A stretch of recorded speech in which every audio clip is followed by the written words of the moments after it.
Yes, आज हमारा topic है सॉल्वेंसी रेशो। ये बी कैटेगरी है रेशो की।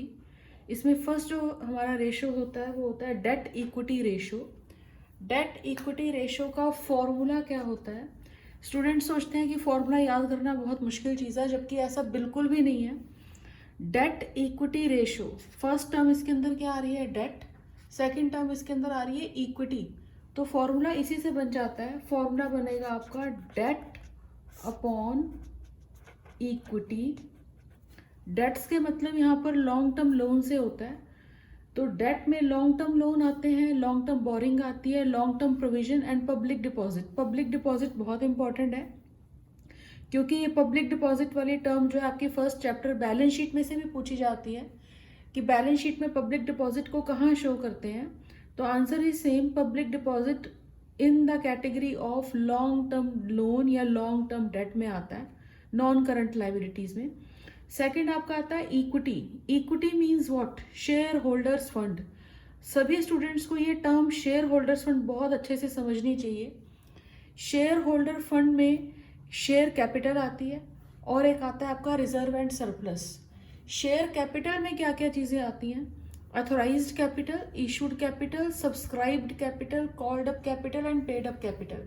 ये टॉपिक हम पहले शेयर्स, इशू ऑफ शेयर्स में कर चुके हैं, ऑलरेडी हो चुका है ये टॉपिक, तो आई थिंक आपको आता ही होगा। सेकंड आ रहा है आपका reserve and surplus. Reserve and surplus में क्या आता है? General reserve. तीन तो रिजर्व है, this is a simple way to learn the topic. General reserve, capital reserve, security premium reserve and credit balance of profit and loss. Credit balance of profit and loss का मतलब क्या होता है? Profit. If there is any loss, suppose if there is any loss, तो loss को हम इस reserve and surplus में से क्या कर देते हैं? माइनस कर देते हैं। फर्स्ट चैप्टर जो आपका बैलेंस शीट है उसमें एक इंपॉर्टेंट क्वेश्चन ये पूछा जाता है कि प्रीलिमिनरी एक्सपेंसेस को बैलेंस शीट में कहाँ शो करते हैं। बहुत इंपॉर्टेंट क्वेश्चन है। तो उसका आंसर ये होता है preliminary expenses according to accounting standard 26 company can't show in the balance sheet. Company preliminary expenses को उसी साल राइट ऑफ कर देती है, खत्म कर देती है। कहाँ से? रिजर्व एंड सरप्लस में से। तो ये एक शेयर होल्डर्स फंड है, बहुत इंपॉर्टेंट टर्म है share holders fund. Share holders fund में दो चीजें आती हैं, share capital and reserve and surplus. Share capital के बीच के वाले बॉक्स में क्या आता है? Authorise capital, issued capital, subscribed capital. Authorise capital वो होती है जो कंपनी ने परमिशन लिया stock exchange board of India से। सपोज एक कंपनी ने परमिशन लिया कि वो 20 करोड़ तक के शेयर्स इशू कर सकती है, रुपए तक के, तो अथोराइज कैपिटल है। लेकिन इसमें इशू सिर्फ वो 10 करोड़ के शेयर्स कर रही है, तो ये इशूड कैपिटल है। फिर आता है सब्सक्राइब्ड कैपिटल। जैसे आजकल आप अपना चैनल सब्सक्राइब करते हैं ना, वैसे ही कुछ शेयर होल्डर, मतलब कुछ एप्लीकेंट जिन्होंने सब्सक्राइब किया, यानी कंपनी ने इनवाइट किया और उन्होंने इसको सब्सक्राइब किया, तो उसे बोलते हैं subscribed capital. Called up capital होता है जो कैपिटल कंपनी मांग रही है। जैसे एक शेयर 100 रुपीज का है, तो कंपनी ने सपोज उसमें से भी 80 रुपीज ही मांगे हैं, तो 80 रुपीज कॉल्ड अप कैपिटल होती है। फिर आता है पेड अप कैपिटल, जो आम जिन शेयर होल्डर ने जो पैसा दे दिया कंपनी को, वो पेड अप कैपिटल होता है।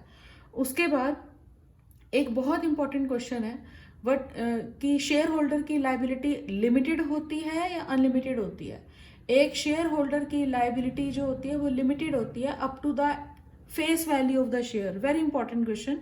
अगर सपोज एक कंपनी का शेयर 100 रुपीज का है और कंपनी ने अभी उसके ऊपर सिर्फ 90 रुपीज कॉल्ड किए हैं, यानी 10 रुपए की फाइनल कॉल अभी मांगी नहीं है, तो उस किसी भी शेयर होल्डर की लाइबिलिटी और कितनी है? सिर्फ 10 रुपए की। और एक और क्वेश्चन, सपोज एक कंपनी के एक शेयर की वैल्यू 100 रुपीज है, कंपनी ने सिर्फ 90 रुपीज मांगे, मतलब फाइनल कॉल कभी कंपनी ने ड्यू ही नहीं की, और अभी तक लोगों ने सिर्फ 60 रुपीज पे किए हैं। तो क्वेश्चन आता है कि शेयर होल्डर की लाइबिलिटी कितनी है? जैसे मैंने बोला 100 का शेयर है, कंपनी ने 90 रुपीज मांगे हैं, ठीक है, 60 रुपीज शेयर होल्डर दे चुका है, तो उस शेयर होल्डर की लाइबिलिटी कितनी है? 40 हो रहा है ना। 90 से कंपेयर नहीं करना, 100 से करना है। यही एक क्वेश्चन एक इस तरीके से भी पूछा जाता है, कौन सी कैपिटल है जब कंपनी वाइंड अप होते हुए मांगती है। मुझसे एक स्टूडेंट ने क्वेश्चन पूछा था कि मैंने उसको बोल दिया अनकॉल्ड कैपिटल, तो ये गलत है। अनकॉल्ड कैपिटल नहीं, अनकॉल्ड कैपिटल अगर वाइंड अप ही हो रही है तो कॉल्ड कैपिटल कैसे कॉल्ड अप कर सकती है? तो क्या मीनिंग होता है रिजर्व कैपिटल का? जैसे यही अगर एक शेयर 100 रुपीज का है और अभी तक कंपनी ने सिर्फ 90 रुपीज ही मांगे हैं, तो बचे हुए 10 रुपए कंपनी मांग सकती है। इसे हम बोलते हैं रिजर्व कैपिटल। ठीक, ये तो हो गया पोर्शन किसका? शेयर कैपिटल का। अब बात आती है रिजर्व एंड सरप्लस की। रिजर्व एंड सरप्लस में क्या क्या आता है? जर्नल रिजर्व, जर्नल मतलब जो नाम नहीं है किसका, कोई स्पेसिफिक नहीं है वो। कैपिटल रिजर्व, जैसे हम शेयर फॉरफिट करते हैं और फिर इसे री इशू करते हैं, उसमें भी अगर आपको कैपिटल प्रॉफिट हो जाता है उससे कैपिटल रिजर्व क्रिएट होता है। सिक्योरिटी प्रीमियम रिजर्व, यानी जब एक कंपनी अपने शेयर प्रीमियम पर इशू करती है प्रीमियम वाला अमाउंट। फिर आता है credit balance of profit and loss. इन सबको मिलाकर क्या बनता है? शेयर होल्डर्स फंड, यानी शेयर होल्डर का पैसा। मालिक है ना हमारे शेयर होल्डर, तो उन ऑनर्स का पैसा। इस रेशो को कैलकुलेट करने का ऑब्जेक्टिव क्या है? To assess the ability of the firm to meet the long term liability. First, ये रेशो 2:1 जो होता है वो सेफ काउंट होता है। अगर ये रेशो हाई हो जाएगा तो खुश होने वाली बात नहीं है, ये डेंजरस साइन है किसी भी कंपनी के लिए। इसका मतलब क्या होगा? जैसे अगर हमने लिखा डेट अपॉन इक्विटी, तो सपोज 2/1, यानी इक्विटी शेयर 1 है और डेट कितना, लोन कितना है, 2 है। तो अगर आप सोचो अगर ये रेशो 3:1 हो जाए, यानी 3 रुपए का लोन है और 1 रुपए की कैपिटल है, तो फर्म जितना भी पैसा कमाएगी वो सारा का सारा तो इंटरेस्ट देने में ही निकल जाएगा ना, तो शेयर होल्डर के लिए तो कुछ भी नहीं बचेगा। तो from this point of view, एक कंपनी के लिए अगर डेट इक्विटी रेशो 2:1 से ऊपर चला जाता है तो ये खुश होने वाली बात नहीं, करंट लगने वाली बात है, तो डेंजरस बात हो सकती है ये। उसके बाद एक न्यूमेरिकल करवा रही हूँ आपको, एक अच्छा सा इजी सा। मेरे हिसाब से, मेरे अकॉर्डिंग, ये एक बैलेंस शीट का फॉर्मेट बनाना बहुत जरूरी है बच्चों के लिए, इससे क्वेश्चन आसान हो जाते हैं। इक्विटी एंड लाइबिलिटी में सबसे पहले हेड आता है आपके पास share holders fund. Share holder fund में 2 चीजें आती हैं, एक आएगा share capital, reserve and surplus, वो मैंने ऑलरेडी बता दिया। इनमें क्या क्या आता है? Non current liability, long term liability, वो भी हो चुका, long term loan, long term debenture, public deposit. Current liability जो 1 साल के अंदर पे करनी है, BP, creditors, bank overdraft. Assets में नॉन करंट एसेट जो लंबे टाइम तक की होती है, करंट एसेट जो 1 साल तक चलती है। एक क्वेश्चन है, एग्जाम्पल है, बहुत ईजी और अच्छा। इस क्वेश्चन के अंदर, ये डीके गोयल बुक से मैं पढ़ाती हूँ, इसमें शेयर कैपिटल लिखा हुआ है, रिजर्व एंड सरप्लस लिखा हुआ है, लॉन्ग टर्म प्रोविजन है, बोरिंग है, करंट लाइबिलिटी है, करंट नॉन करंट एसेट है और करंट एसेट है। ये क्वेश्चन बहुत सिंपल और इजी है और कैलकुलेट करना है हमने debt equity ratio, debt upon equity. जैसे इस क्वेश्चन में शेयर कैपिटल गिवन है 2,50,000, 2,50,000 की शेयर कैपिटल है, तो शेयर कैपिटल ये है 2,50,000 की। रिजर्व एंड सरप्लस इस क्वेश्चन के अंदर है 1,10,000 का। फिर बोल रहा है long term borrowing, long term borrowing यानी लॉन्ग टर्म लाइबिलिटी है, वो इसके अंदर है 1,20,000 रुपए की। फिर बोल रहा है लॉन्ग टर्म प्रोविजन, वो भी यहाँ पर आएगा 50,000। फिर बोल रहा है करंट लाइबिलिटी, करंट लाइबिलिटी हमें नहीं चाहिए इस क्वेश्चन के अंदर। फिर कह रहा है नॉन करंट एसेट्स, ये वाली, ये आपके पास अमाउंट आ रहा है 3,80,000 और करंट एसेट्स आपकी हैं 2,20,000। हमारा फॉर्मूला क्या है? Debt upon equity. अगर दिमाग से लगाएं, समझ के देखें, तो इस क्वेश्चन के अंदर हमें सिर्फ डेट और इक्विटी चाहिए, यानी ये एसेट्स का भी कोई रोल नहीं है यहाँ पर, हमें डेट चाहिए। डेट से मतलब क्या? लॉन्ग टर्म लोन, तो ये लॉन्ग टर्म लोन है 120 + 50, 1,70,000 long term loan upon equity. Equity का मतलब शेयर होल्डर्स फंड, ये लर्न करना चाहिए स्टूडेंट्स को। इक्विटी का मतलब क्या होता है? Share holders fund which includes share capital and reserve and surplus. तो 250 + 1,10,000, 2 + 1 3, 3,60,000। तो आप इसे 3,60,000 से डिवाइड कर दें तो आपका जो आंसर आएगा वो आएगा 0.47:1। तो ये सेफ है, मतलब 2:1 से नीचे है तो ये सेफ है। इससे किसी भी कंपनी की साउंड पोजीशन का इंडिकेशन मिलता है। क्या इंडिकेशन है? इसका मतलब यह कंपनी के ऊपर जो बर्डन है वो सिर्फ 0.47 है, ये इसका मीनिंग होता है। तो ये है आपका डेट इक्विटी रेशो जो कंपनी की सॉल्वेंसी को इंडिकेट करता है। सॉल्वेंसी का मतलब पार्टी स्ट्रांग है या वीक है, ये पता लग जाता है।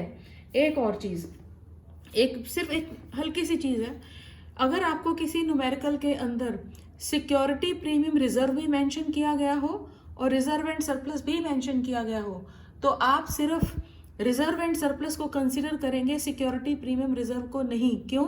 क्योंकि security premium reserve already reserve and surplus के अंदर इंक्लूड होता है। तो इसलिए अगर रिजर्व एंड सरप्लस गिवन है तो रिजर्व एंड सरप्लस को कंसिडर करना चाहिए, सिक्योरिटी प्रीमियम रिजर्व को नहीं। वन मोर इंपॉर्टेंट क्वेश्चन, बहुत छोटा सा है, 3 लाइनों का क्वेश्चन। यहां मेंशन है calculate date equity ratio, total assets given है 8,10,000 टोटल एसेट्स।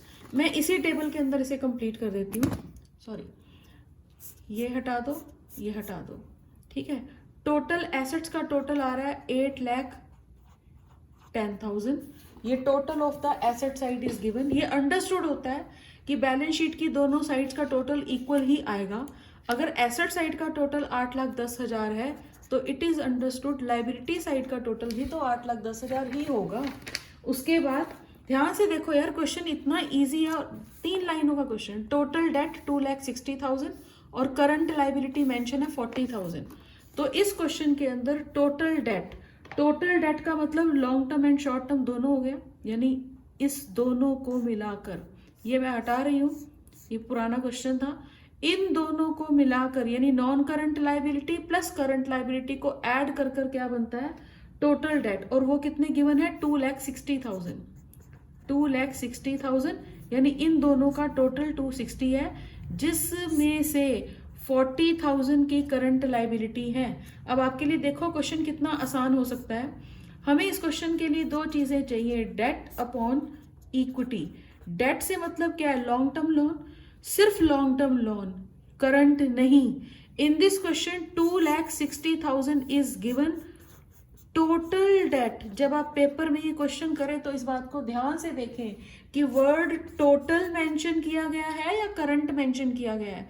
जब हमने इस न्यूमेरिकल को कैलकुलेट करना है तो हमें डेट अपॉन इक्विटी लेना है, और डेट का मतलब क्या है, सिर्फ लॉन्ग टर्म डेट। तो if in the question total debts are given, जैसे इस क्वेश्चन में टोटल डेट्स यानी long term and short run दोनों क्या टोटल आ रहा है 260, और हिंट ये भी दे रखा है कि करंट लाइबिलिटीज 40 है। तो 260 में से 40,000 अगर आप करंट लाइबिलिटी माइनस कर देते हैं तो आपके पास सिर्फ क्या आ जाता है लॉन्ग टर्म डेट, और लॉन्ग टर्म डेट कितने आ जाएंगे 2,20,000। उसके बाद फॉर्मूले में क्या लगाना है, इक्विटी। अब देखो किसी बच्चे के माइंड में क्वेश्चन जरूर आएगा कि यार एसेट्स का तो कोई यूज ही नहीं है, फिर एसेट्स का टोटल क्यों गिवन है। ये इसलिए गिवन है कि जितना टोटल एसेट्स का होगा इट इज अंडरस्टूड उतना ही टोटल बैलेंस शीट की लाइबिलिटी साइड का होगा। अब देखो यहाँ पर 8,10,000 रुपए की हमें कितनी जरूरत है, क्यों 8,10,000 में से अगर आप टोटल डेट माइनस कर देंगे तो बची हुई बैलेंसिंग फिगर आपके पास शेयर होल्डर्स फंड आएगी, वही तो हमें चाहिए। तो 8,10,000 रुपए में से अगर आप टोटल डेट 2,60,000 माइनस कर देते हैं तो बची हुई फिगर आपके पास जो आएगी वो क्या आ जाएगी, इक्विटी आ जाएगी। इक्विटी से मतलब क्या है, शेयर होल्डर फंड से। तो 8,10,000 में से 2,60,000 माइनस कर दोगे तो ये आएगा 5,50,000। तो इक्विटी के नीचे आप क्या लगाओगे 5,50,000। अगर किसी स्टूडेंट को थोड़ा सा याद हो, ये चीज बिल्कुल हमने वही की जैसे 11th स्टैंडर्ड में हम अकाउंटिंग इक्वेशन करते थे, जिसमें यही होता था liability plus capital is equal to assets. तो सेम वही चीज है। तो यहां पर हमने इस लाइबिलिटी साइड में से अगर हम ये long term plus short term liability minus कर दें तो हमारे पास बचा हुआ बैलेंसिंग फिगर क्या आ जाएगा, कैपिटल। तो इस क्वेश्चन के अंदर टोटल साइड ऑफ एसेट्स का देने का ये रीजन रहा कि उतना ही टोटल लाइबिलिटी का है, अब हमें इसकी जरूरत नहीं है। यानी इस 8,10,000 में से अगर हम लॉन्ग टर्म डेट माइनस कर दें, पूरा टोटल माइनस कर दें 260, तो आपके पास शेयर होल्डर फंड भी आ जाएगा। तो डेट इसके अंदर आ रहे हैं 2,20,000, टोटल डेट 260 थे, करंट लाइबिलिटी माइनस कर दी, बचे हुए खाली लॉन्ग टर्म 220 अपॉन इक्विटी 5,50,000। तो इसका आंसर आ रहा है 0.4:1, जो कि अच्छा है, सेफ है, कोई टेंशन वाली बात नहीं है। कंपनी की पोजीशन जो है वो साउंड है, अच्छी है, चलेगी। एक और क्वेश्चन है, छोटा सा ही क्वेश्चन है लेकिन उसमें एक इंपॉर्टेंट चीज समझाने वाली है। एक टर्म आपके पास आती है कैपिटल एम्प्लॉयड, एक टर्म आपके पास आएगी capital employed. What do you mean by capital employed? Capital employed का मतलब होता है जितना पैसा कंपनी ने लगाया। अब वो लगाया कैसे? Share holder fund plus long term date को हम कैपिटल एम्प्लॉयड बोल देते हैं। Share holder fund plus long term date. जो सेकंड रेशो हम करने वाले हैं वो इसी से कनेक्टेड है, क्योंकि ये सीखे बगैर वो होगा नहीं। लेकिन फिर भी हमारा जो सेकंड रेशो है उसका नाम है, मतलब बी पार्ट का सेकंड रेशो। फर्स्ट हमने किया डेट इक्विटी रेशो, सेकंड आपका रेशो है टोटल एसेट्स टू डेट। अब बच्चे सोचते हैं याद करना पड़ेगा फॉर्मूला। अरे क्या याद करने की जरूरत है, अगर पेपर में भी पूछेगा तो यही पूछेगा ना, total asset to debt ratio calculate करो। पहला वर्ड क्या है? Total asset. सेकंड क्या है? डेट। फॉर्मूला यही है, टोटल एसेट्स अपॉन डेट। तो टोटल एसेट में तो सारी आएंगी, लॉन्ग टर्म भी और शॉर्ट टर्म भी आ जाएगी।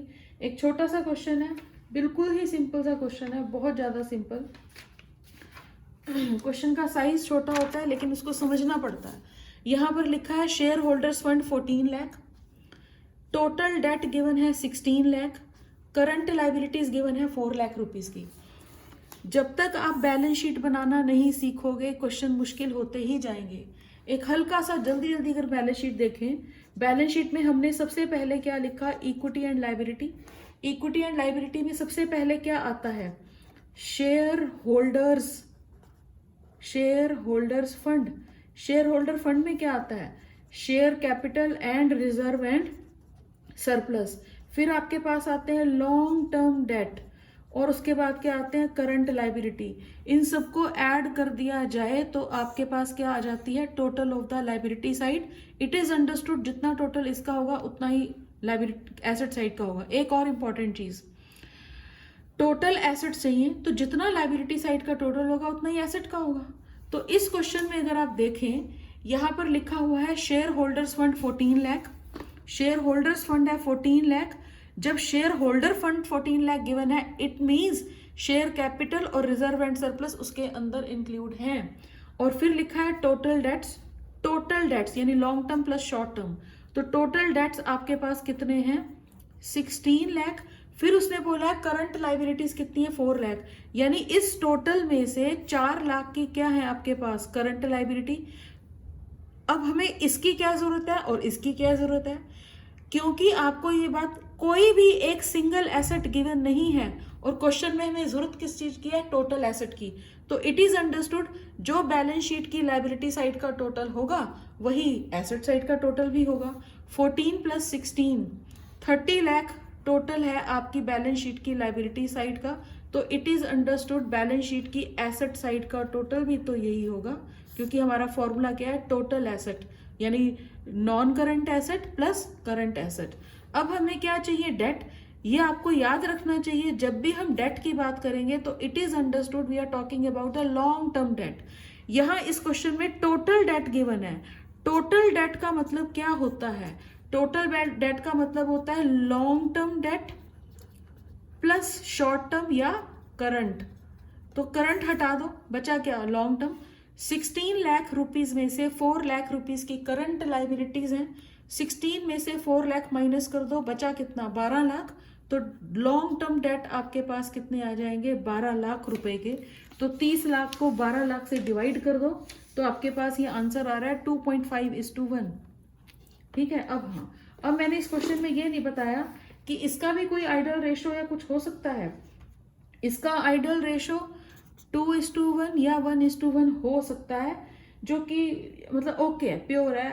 अब हमें एक क्वेश्चन और पूछना चाहिए कि क्या ऑब्जेक्टिव है, हम क्यों कैलकुलेट करते हैं total asset to debt ratio? क्या जरूरत है करने की? इस रेशो को कैलकुलेट करने का मतलब ये है कि आपकी टोटल एसेट्स के ऊपर डेट का कितना बर्डन है, यानी it measure the extent to which long term debts are covered by asset which indicate the margin of safety. तो ये इसका एक ऑब्जेक्टिव है, या ये कहें higher total asset to debt ratio से मतलब क्या होगा? Lower the debt in financing. यानी ये रेशो जितना बड़ा आएगा ना, इसका मतलब ये होगा कि आपने जो अपना अंपायर बनाया है उसमें लोन का रोल जो है वो बहुत कम है, अपने बलबूते पर आपने इतनी एसेट्स क्रिएट कर दी हैं। तो ये इसका मीनिंग होता है। नेक्स्ट वीडियो में हम करेंगे इसका दो बचे हुए एक टॉपिक रह गए हैं। फर्स्ट हमने किया ए पार्ट टाइप्स ऑफ रेशो में लिक्विड रेशो। लिक्विड रेशो में दो थे, करंट रेशो और लिक्विड रेशो। फिर सेकंड पार्ट हमने स्टार्ट किया आज से सॉल्वेंसी रेशो। सॉल्वेंसी रेशो में टोटल 4 हैं। फर्स्ट आपका आता है डेट इक्विटी रेशो, सेकंड आता है टोटल एसेट टू डेट, 2 कर लिए। फिर आएगा प्रोप्राइटरी और इंटरेस्ट कवरेज रेशो। तो वो 2 नेक्स्ट जो होंगे नेक्स्ट क्लास में होंगे। तब तक आप ये अच्छे से पढ़ें, बहुत बहुत बहुत ज़्यादा प्रैक्टिस करें और इन्जॉय अकाउंटेंसी।